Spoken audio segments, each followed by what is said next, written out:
We're saying hello to Miss Taraji P. Henson. Suge Avery.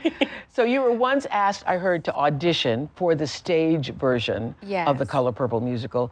And you said no. Yes. You said, in your words, that you totally punked out. I did. Why did you say yes this time around?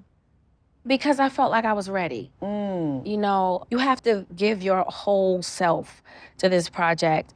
And because it was the musical version, I felt like I was better vocally prepared. Theater's different. Yeah. That's 8 shows a week. That can be grueling on your vocal cords. Yes. I didn't feel like at the time that I could deliver. But this was the way to do it. This One was, and done. Let me just tell you, this was the way to do it. Well, sort of one. I saw you do that, push the button 88 times, okay? 88 times, okay. You said this is a full circle moment for you. Why so? Well, because, you know, studying theater, reading the book, we used a lot of the monologues in college to study, used them to audition for. Oh, from the Color Purple? From the Color Purple, I used monologues to audition for other jobs, you know? Yes. And the fact that I had an opportunity to audition for Broadway and I didn't, it's like whatever God has for you, you can't run from it.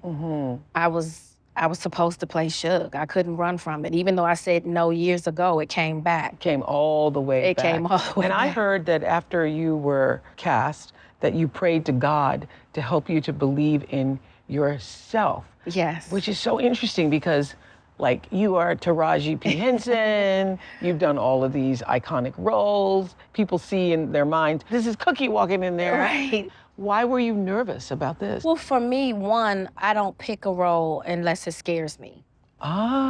Because fear is something to overcome. And I will be transformed in a way. And if I'm transformed, then the audience will be. So it has to move me to a place of fear. Like if I'm not scared, then it's like, maybe that's too easy for me. Wow. It has to be challenging for me because I have to challenge the audience. Yes. So how was Suge Avery transformative for you? First of all, let's talk about the music.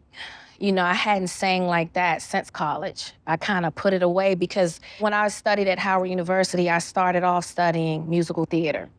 And then I became a mother my junior year. And I wanted to graduate. And music theory was giving me a problem because it's like math and I'm not wired mathematically.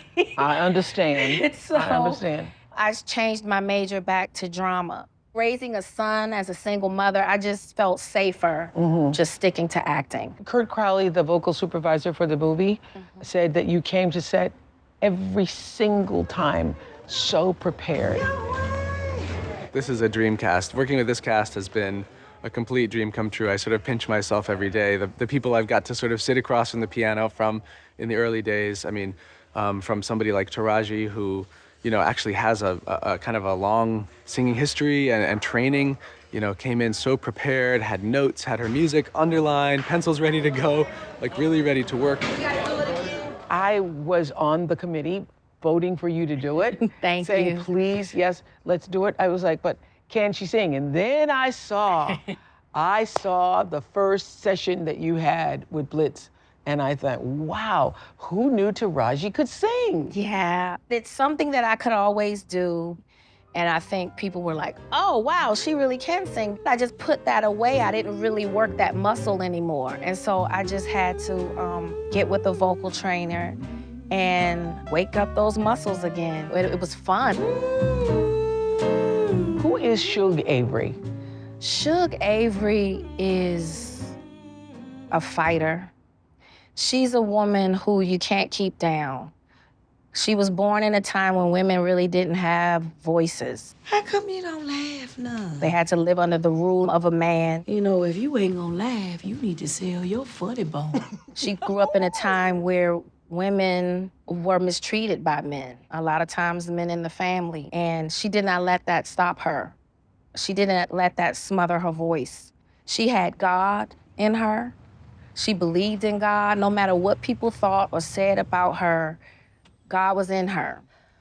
And God never left her. Even though she was a worldly woman, she still had a very deep connection with God. She was very clear about who she was as a woman. she had a very powerful voice and she wasn't afraid to use it. And I think that's how she was able to save so many women, because she saved herself.